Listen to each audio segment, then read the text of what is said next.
자, 오늘 우리에게 주신 말씀은 신약성경 디모데전서 5장 17절, 18절 두 절 보겠습니다. 그쪽 창문을 좀 닫아주죠. 디모데전서 5장 17절, 18절. 제가 갖고 있는 성경은 340쪽입니다. 신약성경 340쪽, 디모데전서 5장 17절과 18절 두 절만 제가 봉독하겠습니다. 하나님 말씀 들으십시오. 잘 다스리는 장로들은 배나 존경할 자로 알되 말씀과 가르침에 수고하는 이들에게는 더욱 그리할 것이니라. 성경에 일렀으되 곡식을 밟아 뜨는 소의 입에 망을 씌우지 말라 하였고 또 일꾼이 그 싹을 받는 것은 마땅하다 하였느니라. 아멘. 자, 배로 존경할 자라는 제목으로 말씀 전합니다. 오늘 본문 주제가 이겁니다. 바울은 목회 서신에서 말씀과 가르침에 수고하는 이들을 대나 존경하라고 가르친다. 바울은 목회 서신에서 말씀과 가르침에 수고하는 이들을 대나 존경하라고 가르친다 이고요. 오늘 설교는 이겁니다. 교회가 말씀에 전무하는 자들에게 생활의 편리를 제공하는 것은 당연한 일이다. 교회가 말씀에 전무하는 자들에게 생활의 편리를 제공하는 것은 당연한 일이다 입니다. 지난 5월 15일이 여러분들 스승의 날이죠. 스승의 날은 우리가 살면서 우리의 삶 가운데 교회를 일단 떠나서 우리 삶 가운데 우리에게 영향력을 준 그런 학교 선생님 또는 저 같으면 신대원 교수님, 자, 이런 분들에게 참 저를 가르쳐 주셔서 감사합니다 하고 꽃도 보내기도 하고 문자도 보내기도 하고 또 받기도 하고 그게 이제 스승의 날이죠. 저도 이제 스승의 날만 되면 제가 배웠던 우리 교수님들, 신대원 다니면서 공부했던 그 교수님들에게 꼭꼭 제가 문자를 보내요. 그리고 또 어떤 때는 저보다 나이는 적지만 저 부목사이기도 하지만 저에게 영향을 준 그런 사람에게 또 커피 쿠폰도 보내기도 하고 문자도 보내기도 하고 카드를 만들어서 보내기도 하고 그렇게 합니다. 사실 오늘 우리가 교사주일로 지키지만 이 교사주일은 절기상 기독교 절기상 절기는 아니에요. 근데 한때 여러분들이 알고 계시겠지 모르겠지만 우리 교회 절기 가운데에도 교사주일이라는 게 있었습니다. 그런데 어느 날 갑자기 교사주일이 사라졌습니다. 왜 사라졌느냐 하면 그때 존지 문제 때문에 존지 문제 있고 선생님들한테 자기 자녀를 잘 봐주라고 소위 말하는 치맛바람 일으키는 이런 게 부작용이 일어나니까 당연히 선생님들한테 식사 제공도 못하게 하고 인사도 못하게 하고 그렇게 되면서 이 교회라는 게 그 사회의 영향을 받아서 교사주일도 슬며시 그냥 사라져 버렸습니다. 저는 오늘 우리 교회가 교사주일로 지킨다고 지난주에 선포를 했고 오늘날 교사가 과연 누군가? 여러분 제가 하나 물어볼게요. 여러분의 담임 목사는 제 말입니다. 저 말입니다. 저도 되고 여러분과 앞에도 되고 제가 또 은퇴하고 나면 그 다음 담임 목사도 있겠지만 담임 목사는 여러분 영적 부모입니까? 아니면 스승입니까? 여러분의 교회 담임 목사는 어버이입니까? 영적으로 육체적인 아버지는 아니지만 아니면 여러분 스승입니까? 1번입니까? 2번입니까? 잘 모르시겠죠? 헷갈리죠? 우리 목사님은 우리 영적 아버지가 목사님은 우리 스승이가 여러분 교회에서 말하는 교사는 1차적으로는 예수님입니다. 예수님이 교회의 제일 유일한 교사시고요. 그리고 이제 두 번째가 여러분의 교회 담임 목사는 여러분의 영적 스승입니다. 영적 교사입니다. 그래서 오늘은 제가 좀 제 이야기 좀 할 거예요. 그리고 돈 이야기도 좀 할 겁니다. 근데 그걸 여러분들이 돈 이야기로 들으시면 안 되고, 여러분들이 지금 섬기고 있는 교회의 담임 목사님은 우리의 스승님이구나라는 것을 여러분 알고는 계셔야 됩니다. 이렇게 이야기를 하면 대부분 뭐라 그러냐면, 우리는 그런 거 몰라요. 우리는 그런 거 안 배웠어요. 그래서 안 배웠으니까 가르쳐 드리는 거예요. 오늘 여러분이 혹시 설교가 듣기 거북할 수도 있습니다.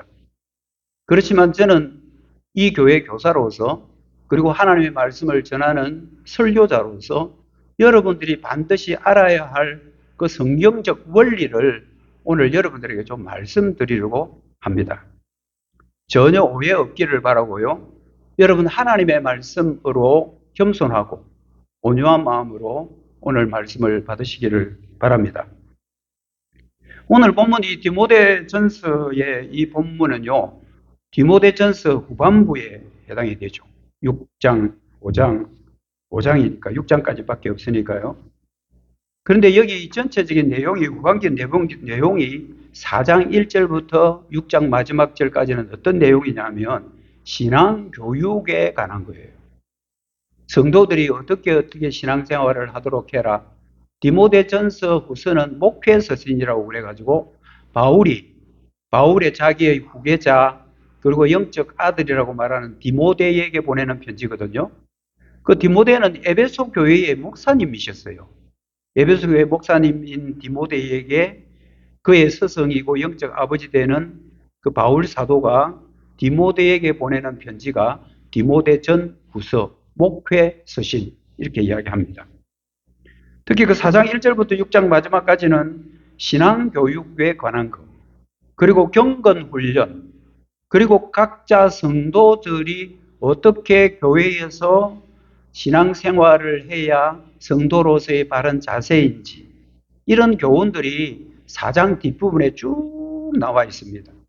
그래서 그거는 단순하게 목사님한테 주는, 디모데 목사님한테 주는 말씀이라기보다도 이제 성도들이 교회를 어떻게 섬겨가야 되는지, 우리가 어떻게 해야 우리 신앙이 자라나고 우리가 경건훈련을 할 수 있는가는 디모데전서 4장 후반부에 쭉 잘 나와 있습니다.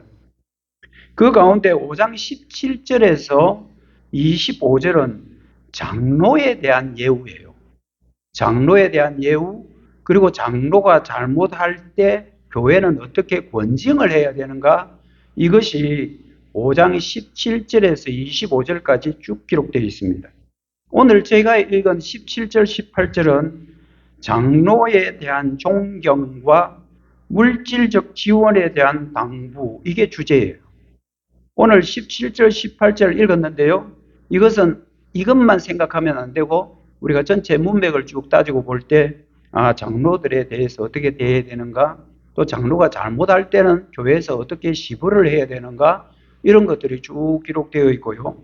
그 가운데 17절과 18절 말씀은 장로에 대한 존경, 그리고 물질적 지원에 대한 당부가 성경에 기록되어 있습니다.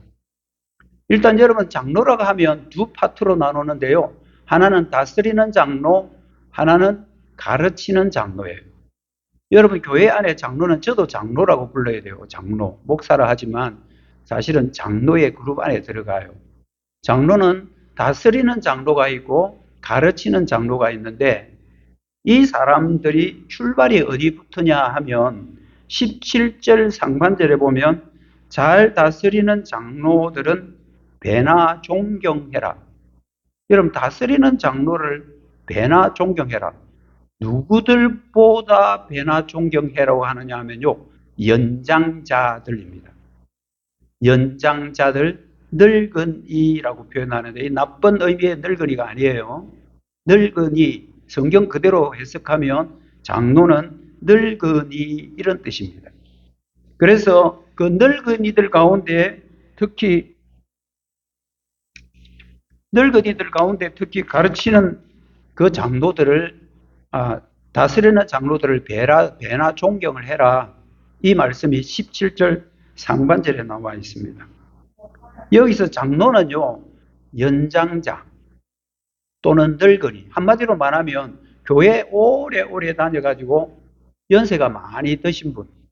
이 사람들을 여기서는 장로, 원어가 그렇습니다.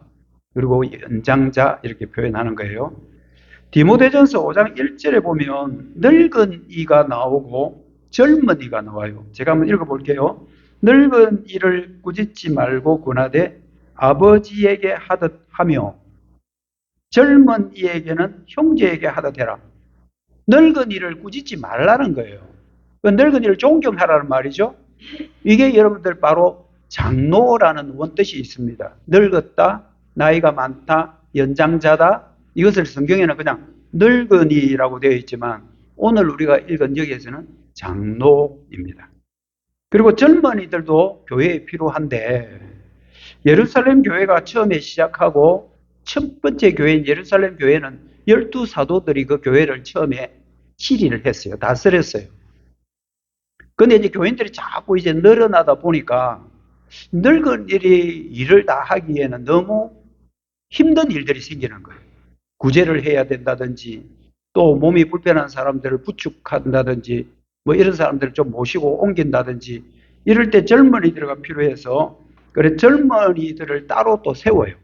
그래서 교회는 처음에는 뭐 직분 이런 게 있는 게 아니고 그냥 늙은이, 젊은이 이렇게 되어 있습니다. 그래서 젊은이들은 좀 굳은 일, 좀 사소한 일, 힘든 일 이런 것들은 다 젊은이들에게 맡기고 늙은이들은 지도하는 일을 맡긴 겁니다. 여러분 사도행전 5장 6절에 보면 젊은이들이 한 특이한 일이 하나 있는데요. 그게 뭐냐면 장례 치르는 거예요. 여기 젊은 사람들이 일어나 시신을 싸서 메고 나가 장사하니라. 이런 것은 늙은이에게 못 맡기니까 젊은이에게 맡겨서 교회의 굳은 일, 힘든 일 이런 것은 젊은이들에게 맡겼다 이 말입니다. 그런데 교회의 굉장히 중요한 일들은 젊은이들에게 맡길 수가 없는 거예요. 여기서 말하는 그런 나이를 몇 살까지 딱 자르고 이런 게 아니고 젊은이, 늙은이는 거는 늙은이라면 교회에 경험이 좀 많은 분들, 세상 경험도 많지만 또 교회 생활을 초창기부터 한 이런 분들은 늙은이라고 말하고 이제 교회에 새로 들어온 사람들, 이런 사람들은 그냥 젊은이라고 하는 거예요. 그런데 교회 중요한 일은 연세 드신 분들, 연장자들에게 맡겼습니다. 이게 바로 장로고요. 원뜻은 늙은이라는 뜻입니다. 우리가 오늘 여기서 먼저 좀 구분해야 될 게 뭐냐면 장로와 감독이에요. 여러분 교회에는 장로도 나오고 감독도 나와요. 이거 여러분들 어떤 차이가 있는지 여러분들 좀 아셔야 됩니다. 교회가 처음에는 중요한 일을 맡기기 위해서 연장자들 가운데에서 장로를 임명했습니다. 젊은 사람들 가운데서 임명한 게 아니에요. 늙은이 연장자들, 연세 드신 분들, 경험 많은 분들 중에서 장로를 임명을 했습니다. 근데 나중에 보니까 이제 나이로 가지고만 할 일이 생기는 게 아니라 사역, 교회 안에 어떤 일, 이런 것들 때문에 좀 특별하게 또 뽑아야 될 사람들이 있었는데 그 사람들이 감독입니다. 그러니까 장로는 연장자 중에 좀 중요한 일을 맡기 위해서 뽑았고 감독은 어떤 사역을 위해서 교회 안에 어떤 특징적인 사역들을 위해서 감독을 뽑았다 이 말입니다. 그래서 여러분 감독은 교회 안에서 특별한 봉사를 위해서 임명된 장로다 이렇게 보시면 돼요. 감독은 장로긴 한데 장로 중에서 뽑긴 했는데 어떤 특별한 봉사를 위해서 뽑힌 사람이 감독입니다. 자, 그러나 장로라고 해서 모두 다 감독은 아니에요. 이 말씀이 이해되십니까? 교회 안에 감독은 교회의 특별한 봉사를 위해서 뽑힌 장로이긴 하지만 장로들이라고 전부 다 감독은 아니에요.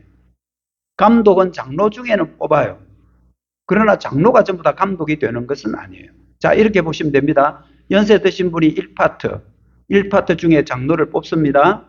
장로들 중에 감독을 뽑습니다. 그러니까 감독이 장로일 수는 있지만 모든 장로들이 다 감독 되는 것은 아니고 모든 연장자가 다 장로 되는 것은 아니에요. 이거 여러분들 이해를 하셔야 됩니다. 오늘날 그대로 좀 적용을 하면 교회 연세 드신 분들이 전부 다 장로인 건 아니잖아요. 타이밍을 놓쳤거나 또는 신앙생활을 늦게 했거나 뭐 이런 분들이 연세 드셔도 장로 못된 분들이 있잖아요. 근데 장로라고 전부 다 감독은 아니에요. 다 감독은 아니에요. 장로들 중에 감독을 뽑긴 하지만 장로가 모두 다 감독은 아니다. 그래서 장로라고 할 때, 늙은이라고 할 때는 하나의 신분적 개념이라고 하면 감독이라고 할 때 직분적 개념입니다. 다시 한번 말씀드려요. 여러분, 성경에서 말하는 늙은이, 장로라는 것은 신분적 또는 집단적 그런 어떤 그룹을 형성한다고 말한다면, 그러나 감독은 직분자로서 세워진 겁니다. 기독교 초기에는 감독들이 장로라고 불렸고, 그래서 별 차이 없이 사용하기도 했습니다. 왜냐하면 감독은 장로 중에 뽑았기 때문에 그렇고요. 또 장로는 연장자 중에서 뽑았기 때문에 다 그 사람이 그 사람일 수 있지만, 그러나 구분은 해야 된다라는 겁니다. 여기서 잘 다스리는 장로, 연장자들 중에 뽑힌 잘 다스리는 장로들, 이 사람들을 너희들은 존경하라 이렇게 말합니다. 배나 존경해라. 연장자들도 물론 우리가 다 존중해야 돼요. 그것은 어버이날 개념과 똑같이 연결됩니다. 우리의 영적 부모들인 연세 많은 성도들을 우리가 존경하고 해야 되지만, 그 장로들, 그 가운데 연장자들 가운데 뽑힌 장로들은 더 존경하라고 그렇게 말합니다. 여러분, 이 직분을 좀 이해하려면 기독교 초기 역사로 좀 돌아가야 되는데요. 여러분, 지금처럼 이런 교회들이 형성되지 않을 때는 예루살렘 교회라는 게 이렇게 건물을 지어놓고 사람들이 뭐 몇백 명 모이고 몇천 명 모이고 몇만 모이는 그런 개념이 아니에요. 교회 처음에는 그냥 가정교회예요. 이 가정에서 몇 명 모이고 이 가정에서 몇 명 모이고, 그러면서 건물을 짓기 시작한 것은 한 260년경부터예요. 260년경, AD 260년경. 초창기 교회가 생길 때는 전부 다 가정에서 여기서 모이고 여기서 모이고 여기서 모이고. 왜? 함께 모일 큰 공간이 그 당시는 없었어요. 겨우 먹고 살기 위해서 집만 있고 집 없는 사람도 많았고요. 그런데 조금 넓은 집에 한 7명, 8명 이렇게 모여 예배드리는, 이게 여러분 초대교회고 그게 예루살렘 교회입니다. 그러다 보니까 그 행정을 맡아야 할 그 다스리는 장로는 여기도 가야 되고 여기도 가야 되고 여기도 가야 되고 막 움직여야 되는 거예요. 그래서 그 일은 행정을 위해서 별도로 뽑힌 사람이 바로 연장자들 가운데 다스리는 장로입니다. 여러분, 잘 다스리는 장로는 오늘날 우리 교회에 계시는 우리 장로님들 계시죠? 그런 분들 그냥 다스리는 장로님이라고 보면 돼요. 연장자 가운데 뽑혔지만 다스리는 장로로. 뭘 다스리겠습니까? 성도들의 신앙을 다스리는 직분이 장로 직분입니다. 장로 직분은 끊임없이 내 신앙만 잘 지키면 된다고 생각하면 큰 오해예요. 나만 교회 잘하고 나만 예배 시간에 잘 나와서 예배 자리만 지켜주고 뭐 회의할 때 회의에 참여해주고, 천만의 말씀이에요. 장로의 직분은요, 성도들을 다스리는 겁니다. 다스리는 것은 위에서 억압하거나 누르는 게 아닙니다. 그 성도들이 말씀을 듣고 말씀에서 잘 자라는지 말씀대로 사는지 감시하라는 게 아니고 다스리는 겁니다. 사랑으로 다스리는 것이 오늘날 장로, 바로 다스리는 장로입니다. 여러분들도 우리 교회에 소속되어 있는 장로님들, 뭐 은퇴를 하셨던 현역에 있던 이분들 여러분들 진짜 배나 존경하셔야 됩니다. 또 한 부류가 여러분 가르치는 장로예요. 교회의 역사가 흐르면서 단순한 행정적인 문제만 갖고 안 되는 겁니다. 왜냐하면 새롭게 복음을 받고 막 교회에 막 들어오는데 이 사람들을 행정적으로 다스리는 것도 참 중요하죠. 뭐 딱딱딱 나누어 가지고 니는 뭐 1구역 해라 2구역 해라. 그러나 1구역 2구역에 포함되어 있으면 뭐합니까? 그 사람이 영적으로 자라나야 되죠. 그래서 가르침이 필요한 겁니다. 그렇게 해서 새로 세운 직분이 여러분 감독이라는 거예요. 가르치는 장로입니다. 그걸 다른 말로 감독이라기도 하죠. 여러분, 기독교 초기에는 이런 감독들이 세워지지 않을 때는 좀 가르치는 은사가 있는 사람이 자유롭게 그냥 가르쳤습니다. 예수님도 그랬던 거 아닙니까? 예수님이 이 땅에 오셨는데 물론 하나님이시지만 예수님은 인간으로 이 땅에 오셨을 때도 예수님은 회당에 가서 율법을 가르쳤습니다. 특별한 은사가 있었던 분이죠, 예수님은. 그래서 누가복음 4장 16절에 보면 예수께서 그 자라나신 곳 나사렛에 이르사 안식일에 늘 하시던 대로 회당에 들어가서 성경을 읽으시고 그리고 서셨다. 뭐 서가 있었다는 말이 아니고 가르쳤다는 말입니다. 가르치는 것은 점차 감독의 직분과 이제 연결되기 시작했고요. 교회가 확장되면서 말씀을 가르치고 성례를 집행하는 이런 모든 일들을 그냥 일반 사람들에게 맡겨둘 수가 없는 시대로 변한 거예요. 그렇게 해서 좀 더 지역적으로 또는 항구적으로 오랫동안 직분을 세워서 가르치는 일에 전무하게 하는 것이 가르치는 장로입니다. 그냥 가르치는 사람에게 맡겨놨더니 가르치는 그 사람도 배운 게 없으니까. 여러분 생각을 해보십시오. 자기가 뭘 배워서 남들에게 가르쳐야 되는데 그냥 가르치는 은사는 있긴 하지만 그래서 은사가 있으니까 하나님이 특별한 은사를 주셔서 기본적인 것은 가르칠 수 있었지만 이제 사람들이 더 많아지면서 자꾸 성장할 거 아니에요. 성도들이. 성장하는 만큼 따라가서 가르칠 만한 사람이 없는 거예요.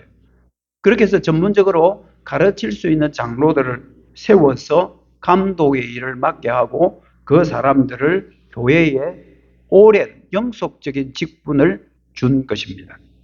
성경에 보면 히브리서 13장 7절 같은 경우에는 인도하는 자라고 표현합니다. 그러면 인도하는 자가 뭐 교회 가자 이렇게 인도하는 게 아니고요.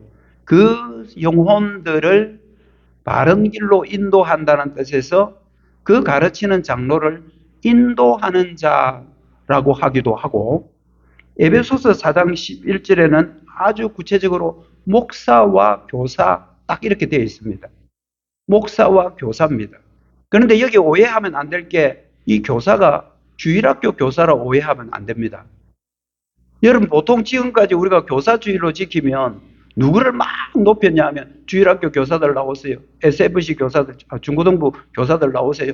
막 이 사람들 꽃 따라주고 박수 치고 그 사람들 선물 주고 했는데 정작 참된 교사인 가르치는 사람, 목회자에 대해서는 굉장히 소홀했습니다.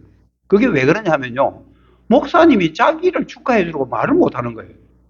목사님이 내도 교사다, 내 축하해주라 이 말을 못하는 거예요. 목사가 주도적으로 교사들 불러내가지고 식사 대접도 하고 그 사람에게 선물도 주고 고생합니다, 위로합니다. 이 일은 할 수 있을지 모르지만 죄송합니다. 서씨가 자기 머리 스스로 못 깎는 거하고 똑같은 거예요. 그런데 정작 여러분들 교회의 교사는 1차적으로 예수님이고요. 두 번째는 목사입니다. 여러분의 담임 목사는 교회의 스승님이십니다. 제 이야기 하는 게 아니고 일반적인 원리입니다. 스승님입니다. 가르치는 교사, 바로 목사고 교사입니다. 이 교사는 어떤 교사냐면요. 목사를 기르는 오늘 같으면 신대원 교수들이에요. 지금 신학대에 오는 교수들이 뭘 가르칩니까? 전도사님들, 신학생들 불러가지고 공부시키죠. 그래서 공부시켜서 4년 공부하고 또 대학원 3년 공부하고 7년 공부시키죠. 그리고 목사 안수 받을 때까지 강도사라고 해가지고 또 한 2, 3년 있다가 10년 만에 머리에 안수를 받는 게 목사잖아요. 그 사람을 키우고 길러주는 사람이 지금 여 성경에 나와 있는 교사예요. 이 교사는 주일학교 교사 아닙니다. 목회자를 양성하는 교사, 오늘 같으면 신대원 교수들입니다. 그래서 저는 이제 제가 신대원 졸업했고요. 그러면서 교수님들한테 그날에 감사하다는 메시지를 보내는 거죠.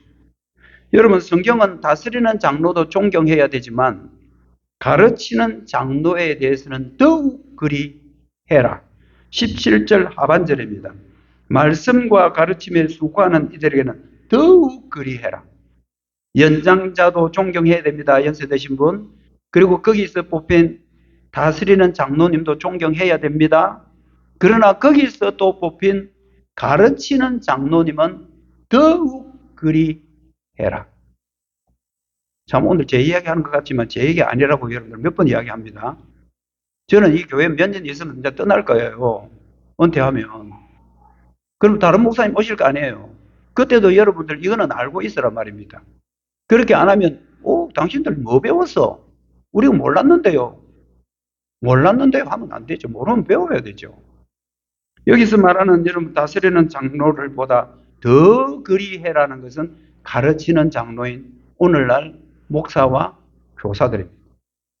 여러분 담임 목사님들은 많이 존경을 할지 모르지만 신학대원 교수들은 뭐 잘 보지도 않으니까 별로 신경도 안 쓰겠지만 사실은 그 목회자를 양성하는 그 배후에는 신대원 교수님들의 연구, 노력, 그리고 그들에게 가르치는 열정들이 있었기 때문에 오늘날 목회자들이 세워지는 겁니다. 더욱 그리할지라는 것은 17절 상반절에 배나 존경하는 자보다 더 많이 해라는 거죠. 그 따블, 배나 존경해라는 이런 표현입니다. 수고라는 말은요, 코피아오라는 말이에요. 좀 기억하기 좋잖아요. 코피아오, 수고하다 이 뜻이에요. 그게 그래서 코피가 나왔는지 몰라. 우스갯소리로 그냥. 근데 코피아오예요. 수고하다 이런 뜻이에요. 사람을 지치게 만드는 고단한 일. 우스갯말로 코피가 나오도록 지치게 만든다. 그래서 코피아오 외우기가 좋아요. 수고하다, 코피아오. 교회를 위해서, 성도들을 위해서 코피가 나도록 수고하는 자들은 다스리는 장로들보다 더 존경하라는 말씀입니다. 존경이라는 이 말을 여러분들 잘 이해하셔야 되는데, 존경은 우리가 마음으로 하는 추상적인 것만으로 생각합니다. 근데 여기 나오는 단어가 티메스라는 단어인데요. 가치, 가방도 여러분들 가치 있는 가방 있다 그러잖아요. 가격, 보상이라는 뜻이 티메스 안에 있습니다. 그래서 오늘 본문에 나와 있는 이 존경이라는 말은요, 사례금이라는 뜻입니다. 사례금이라는 뜻입니다. 혹자는 이 말을 갖다가 우리가 뭐 정신적으로 뭐 존경만 하면 되지라고 잘못 이해하는 사람들이 있는데, 여기서 말하는 존경은요, 물질적인 것까지 다 포함합니다. 자, 이제 물질적인 것으로 이야기가 옮아가고 있습니다. 이제 이때쯤 되면 여러분들 마음에 이제 시험이 서서히 이제 들기 시작합니다. 아, 목사님 결국 뭐 돈 이야기 하네. 맞습니다. 맞습니다. 돈 이야기일지도 모릅니다. 왜냐하면 여기 나와 있는 존경이라는 말은 사례금이라는 뜻이기 때문에 그렇습니다. 여러분, 우리는 정신적으로만 존경하면 되지 뭘 그래 뭐 물질적인 거 뭐 필요해. 그러나 목사 가르치는 교사에게는 그렇게 하면 안 된다라는 거. 그거 지금 여기서 강조합니다. 더욱 존경하라는 것은 생활하는데 불편함이 없도록 넉넉하게 각별히 힘을 써라라는 뜻입니다. 여러분, 왜 배나 존경해야 되는가? 왜 물질적인 것까지 책임져야 되는가? 아니, 우리가 뭐 교회 목사님 뭘 그렇게 다 해줘야 되는데, 여러분, 그런데 해야 합니다. 여러분, 어떤 사람들은 이런 사람들이 있더라고요.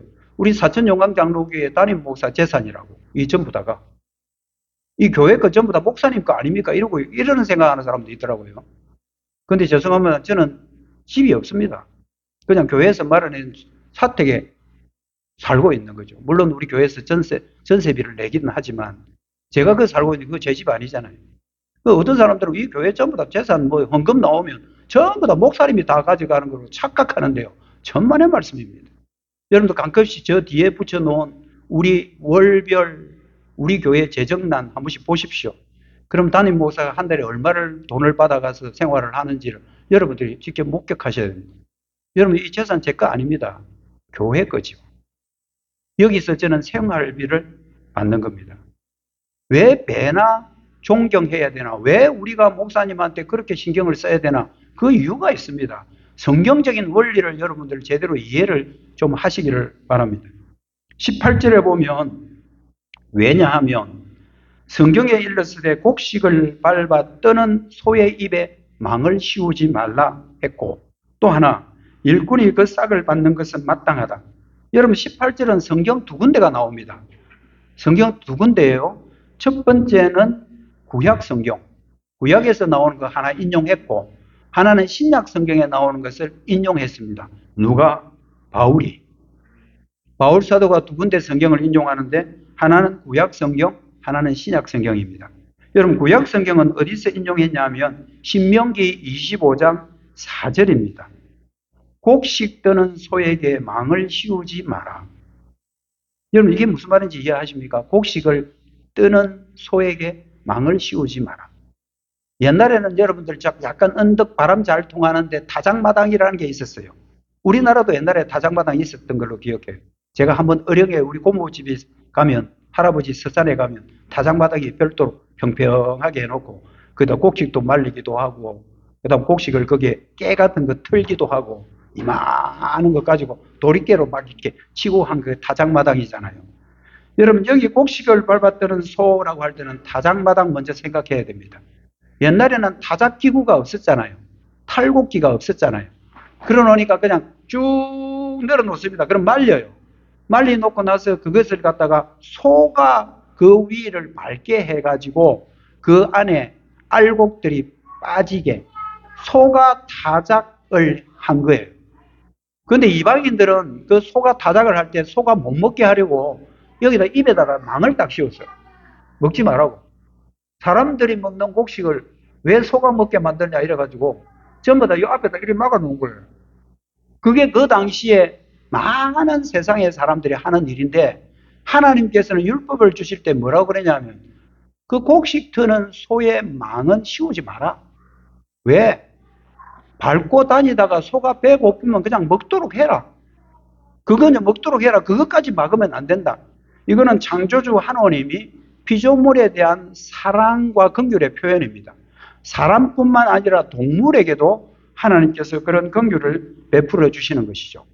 그런데 하물며 당신의 집 교회에서 말씀을 선포하고 교육에 수고하는 일꾼들에게 더 큰 관심을 가져야 되는 건 마땅하지 않냐라고 바울이 구약 본문을 인용해서 그렇게 말하고 있는 거고요. 두 번째는 신약 성경인데 이거는 어디에 나온 말이냐 하면 누가복음 10장 7절에 있는 말씀을 인용했어요. 한번 봅시다. 그 집에 유하며 주는 것을 먹고 마시라. 주는 것을 먹고 마시라. 일꾼이 그 싹을 받는 것이 마땅한지라. 이 집에서 저 집으로 옮기지 마라. 이건 예수님이 하신 말씀이에요. 누구한테? 자기 제자들에게. 제자들에게 너희들 앞으로 이제 복음 전하고 다닐 거잖아. 너희들은 아무것도 없어. 너희들은 집도 없어.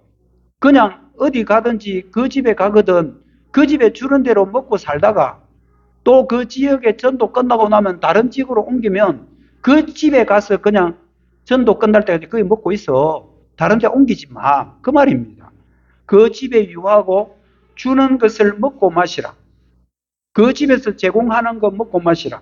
일꾼이 그 싹을 받는 것은 마땅하다. 이 집에 저 집에 왔다 갔다 하지 말고 한 집에서 주는 대로 먹고 마시라. 옛날에 우리 한국 교회에 부흥사들이 참 많았습니다. 그 사람들이 한번 이제 집회를 한번 하면 일주일씩 일했거든요. 요즘은 부흥사들 강사를 어디에 보시느냐 하면 교회에서 돈을 대주가지고 어디에? 호텔 같은 데 머물게 합니다. 근데 옛날에는 그렇게 안 했습니다. 교회 가만히 보고 집 좀 너르고 가서 좀 머물 수 있는 그 집에 그냥 목사님이 맡겨버려요. 권사님, 집사님, 장로님, 이번에 오신 강사님은 집사님이 일주일 동안 좀 책임지십시오. 그러면 그 집에서 먹고 자고 그 집에서 제공해 주는 거 그대로 다 먹고 마시고 했습니다. 여러분 이게 예수님께서 제자들에게 하신 말씀입니다. 예수님도 구약 성경에 능통한 분이시고요. 예수님은 교회의 교사로서 이것을 가르친 겁니다. 예수님이 구약의 율법에서 이것을 따와서 하신 말씀이기 때문에 바울은 이걸 뭐라 그러냐면 예수님의 말씀을 그저 바로 성경이다. 18절에 성경이다 이렇게 말한 거예요. 레위기 19장 13절에 보면 너는 내 이웃을 억압하지 말며 착취하지 말며 품꾼의 싹은 아침까지 밤새도록 네게 두지 마라. 이 말이 뭡니까? 네가 빨리 품꾼에게 줘야 될 돈 밤늦게까지 갖고 있지 말고 다음날 줄 거라 생각하지 말고 그날 끝나면 그날 주라는 거예요. 여러분 그거 굉장히 중요합니다. 요즘 일당제 하는 사람들 많아요. 아르바이트 하는 분들 많고요. 요즘은 일이 굉장히 자연스럽게 우리나라가 일거리가 생기게 되는데 여러분 일당 받아 사는 사람한테 이거 내일 줄게 다음 달에 줄게 말도 안 되는 얘기예요. 일당은 그날 주라는 거예요. 이는 성경에도 그렇게 명시하고 있습니다. 내일까지 갖고 있지 마라. 늦게까지 갖고 있지 말고 그날 일한 품삯은 그날 주라고 말합니다. 예수님은 이런 율법을 인용을 하면서 주인이 일을 부리는 품꾼에게 해지기 전까지 정당한 품삯을 주라고 말하는 겁니다. 예수님은 이 말씀을 파송하는 제자들에게 하시면서 너희들이 한 집에 가서 그곳에 머물며 그 집에서 밥을 주든 죽을 주든 거기서 머물면서 그 집에 제공하는 것을 먹고 마시라고 가르친 것입니다. 바울은 이런 예수님의 말씀과 구약의 율법을 끌고 와서 교회에서 복음을 전하는 일꾼, 가르치는 장로가 교회로부터 싹을 받는 것은 당연한 일이고 정당한 것임을 말하고 있습니다. 말씀의 사역자가 싹을 받는 것은 교회 직분자의 하나의 권리이기도 합니다. 교회의 머리 대신 예수님께서 교회를 세우셨고 그리고 그 교회를 이끌어가게 하는 것은 직분자들을 통해서 이끌어가시거든요. 그 직분자들에게 준 권리가 몇 가지 있는데 제가 한번 불러드릴 테니까 한번 들어보십시오. 일단 복음 선포할 권리가 있습니다. 그리고 성례를 시행해야 될 권리가 있고요. 온갖 기적들을 행할 권리가 있고요. 죄를 사하거나 그대로 두는 일, 양떼를 치는 일, 권징의 시행, 식탁 봉사의 규제, 제일 마지막 부분에 복음을 전함으로 살아갈 권리가 있다. 직분자에게 주신 하나님의 권리입니다. 복음을 전하면서 살아갈 권리가 있다. 예수님께서는 제자들을 파송하면서 마태복음 10장 10절에도 이렇게 말씀하시죠. 여행을 위하여 배낭이나 두벌 옷이나 신이나 지팡이를 가지지 말아라. 복음 전하는 이마 최선 다해라. 이는 일꾼이 자기의 먹을 것 받는 것이 마땅하다. 너희들은 복음 전하는 최선을 다하면 너희들은 내가 먹여줄게 라는 예수님의 약속의 말씀이고요. 그리고 바울은 자기 스스로 자비랑 선교를 한 선교사가 여러분 바울이잖아요. 그런데도 자기는 그렇게 했을 뿐이지만 다른 사도들에게 먹을 권리가 없겠냐라고 말합니다. 고린도전서 9장 4절이죠. 우리가 먹고 마실 권리가 없겠냐? 이 권리는 있다는 거예요. 자기가 복음 전하는 지역에서 그리고 복음 전하는 그 교회에서 그 교회에서 먹고 마실 권리는 있다라는 겁니다. 여러분 히브리서 13장 17절에 보면 아주 중요한 말씀이 나오는데요. 너희를 인도하는 자, 여기서 인도하는 자가 가르치는 자들입니다. 인도하는 자들에게 순종하고 복종해라. 그들은 너희 영혼을 위하여 경성하기를 자신들이 청산할 자인 것 같이 한다. 이 말은 뭐냐 하면요. 너에게 맡긴 영혼들에 대해서 다음에 내가 다 묻겠다 이 말입니다. 네가 그 맡긴 영혼들을 네가 잘 가르쳤는지 안 가르쳤는지 내 앞에 청산할 때가 올 거다 이 말입니다. 그들이 너희 영혼을 위하여 경성하기를 자신들이 하나님 앞에 심판받을 것 같이 한다. 그들로 하여금 즐거움으로 이것을 하게 해라. 굉장히 중요한 말입니다. 목회자가 즐겁게 목회할 수 있도록 너희들이 필요한 것을 공급해 주라는 말입니다. 근심으로 하지 말게 해라. 그렇지 않으면 너희에게 유익이 없다. 굉장히 중요한 말이에요. 목회자가 즐겁게 마음껏 걱정 없이 목회할 수 있도록 하면 결국 그 영혼들에게 유익이 있겠다라는 약속의 말씀, 히브리서 13장 17절의 말씀입니다. 즐거움으로 하게 하고 근심하게 하지 마라. 이런 권고입니다. 교회에서 말씀의 사역자가 생활비를 주어서 근심하지 말고 즐거움으로 사역하라고 하는 것입니다. 여러분 착각하는 사람들이 들어있어요. 목사님 생활비를 자기가 준다고 생각하는 사람들이 있어요. 자기들이 내가 준다고 생각하는 사람이 아닙니다. 목회자의 생활비는 교회가 주는 겁니다. 하나님의 권위로 세운 교회가 목사님들의 생활비를 주는 거지. 자기들이 이래라 저래라 참 웃긴 사람들 많습니다. 참 죄송한 이야기지만 생활비를 가지고 장난을 치는 교회들이 있습니다. 우리 사천용광장로교회는 저는 절대 그렇지 않다고 생각합니다. 그런데 여러분들 목회자가 처음에 오면 좋아가지고 막 난리예요. 그런데 어느 정도 가면 이제 지루하잖아. 그리고 이제 그 목회자의 단점도 막 드러나거든요. 그러면 이제 싫어하는 사람들이 생기기 마련이에요. 그러면서 은근히 어떤 생각을 하느냐 하면, 아이고, 저 목사님 좀 떠났으면 좋겠다. 그래, 좋아요. 목사님이 떠났으면 좋겠다는 생각은 할 수는 있어요. 그런데 뭘 안 해야 되느냐 하면요. 가기를 바라면서 생활비를 중단시켜버려요. 생활비 중단시키고, 생활비를 깎아버려요. 아, 이렇게 하면 결국 지가 떠나겠지. 여러분, 오해하지 말고 잘 들으시기를 바랍니다. 여러분, 목회자는 교회에서 주는 그 생활비로만 살아요. 다른 여러분 수입수단은 없잖아요. 그거로만 그냥 사는 거예요. 근데 그걸 그 어떤 면은 그 생활고 생활의 목줄이라는 건데, 그것 가지고 장난을 친다고요? 깎아버려요. 자기들끼리 의논해가지고, 야, 더 주지 말자, 올리지 말자. 이번에는 더 낮춰버리자. 요즘 힘든데. 죄악된 본성을 갖고 있는 인간들은요, 얼마든지 그런 생각할 수 있습니다. 아, 나는 괜찮아. 아닙니다. 그런 본성을 갖고 있는 사람들은 얼마든지 몇 명만 모이면 수군수군 하다 보면 얼마든지 그 가르치는 장로인 목사의 생활비를 가지고 이리저리 장난칠 수 있습니다. 이런 본성을 알고 있는 하나님께서는 율법에 이렇게 말씀하셨거든요. 신명기 24장 15절에 보면 그 품삯을 당일에 주고 해진 후까지 미루지 마라. 이는 그가 가난함으로 그 품삯을 간절히 바람이라. 여러분, 하루 먹고 하루 사는 사람은요, 그 품삯 못 받으면 그날 못 먹는 거예요. 그는 가난함으로 그 품삯을 간절히 바란다. 그가 너를 여호와께 호소하지 않게 해라. 그 사람이 억울해가지고, 하나님, 내가 오늘 저 집에 가서 일을 했는데 저 사람이 오늘 일당을 안 줘요. 하나님, 내가 어떻게 해요? 하나님 앞에 호소하면 큰일 나는 거죠. 근데 호소하지 않게 해라. 그렇지 않으면 그것에 네게 죄가 될 것입니다라는 이 말씀은 구약의 율법이긴 하지만 죄악된 본성을 갖고 있는 사람들이 자기들이 일을 시키고 부려먹는 사람들을 얼마든지 능욕할 수 있다는 것을 하나님이 먼저 아신 거죠. 그러면서 이렇게 예고를 해 놓은 겁니다. 여러분, 교회 안에는 언제든지 인간들끼리 갈등이 생기기 마련입니다. 목사와 교인들 사이에 갈등도 생길 수도 있고요. 그게 우리 연약한 인간의 본성이에요.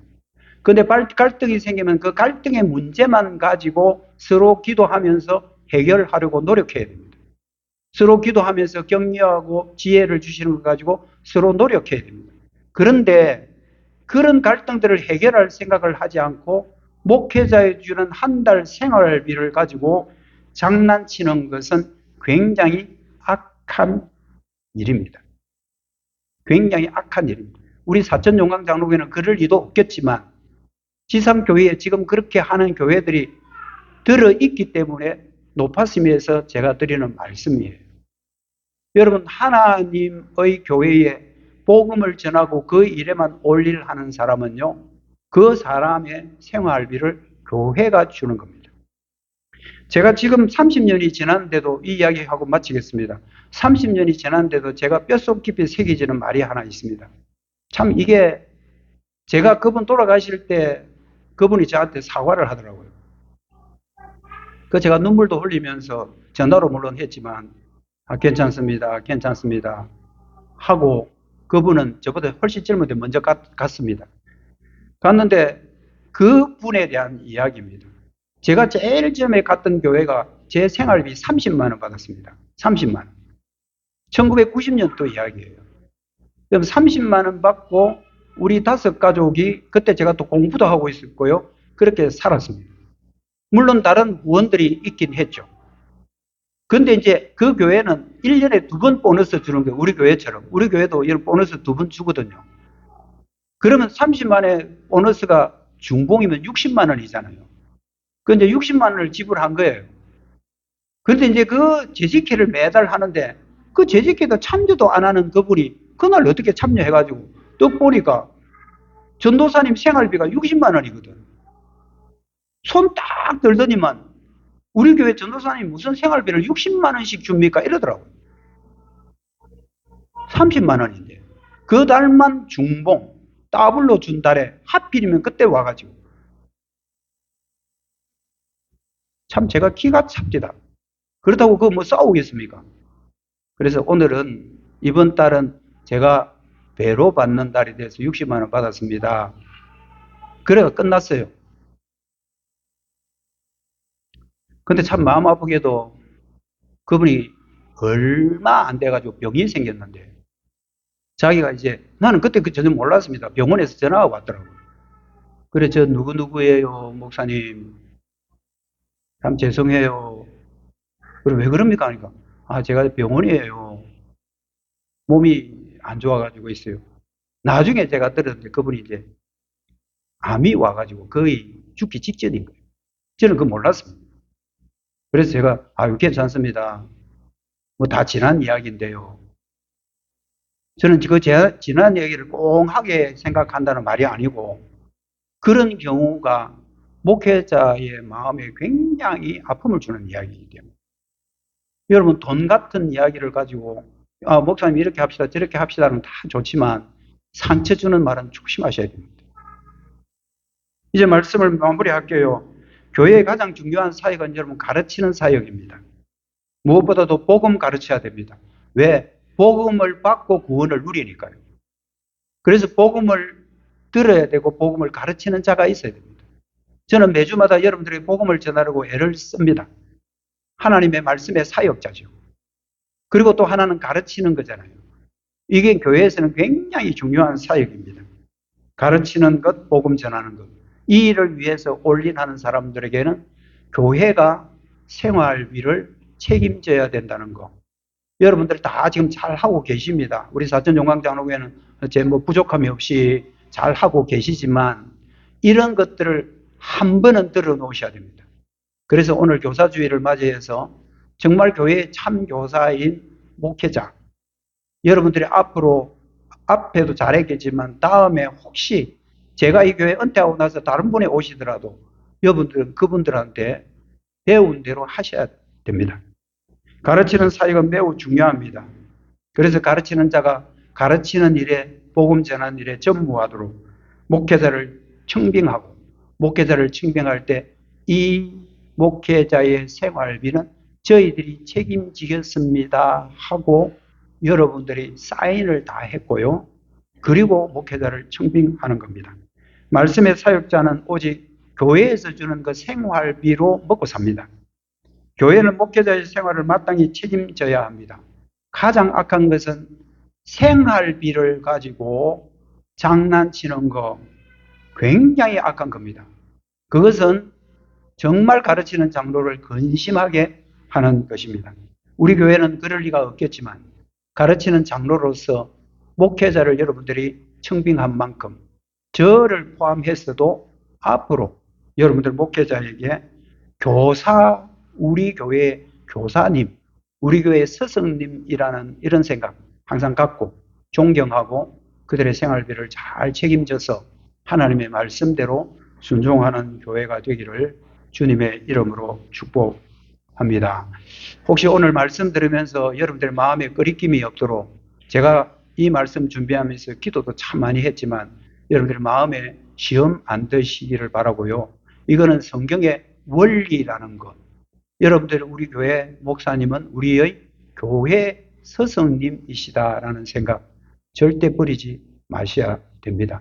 그렇다고 해서 저 앞에서 막 굽신굽신하고 막 그러는 말 아닙니다. 그런 말 아니고 여러분 이것은 성경적인 원리로 받아들이시기를 바랍니다. 기도하겠습니다.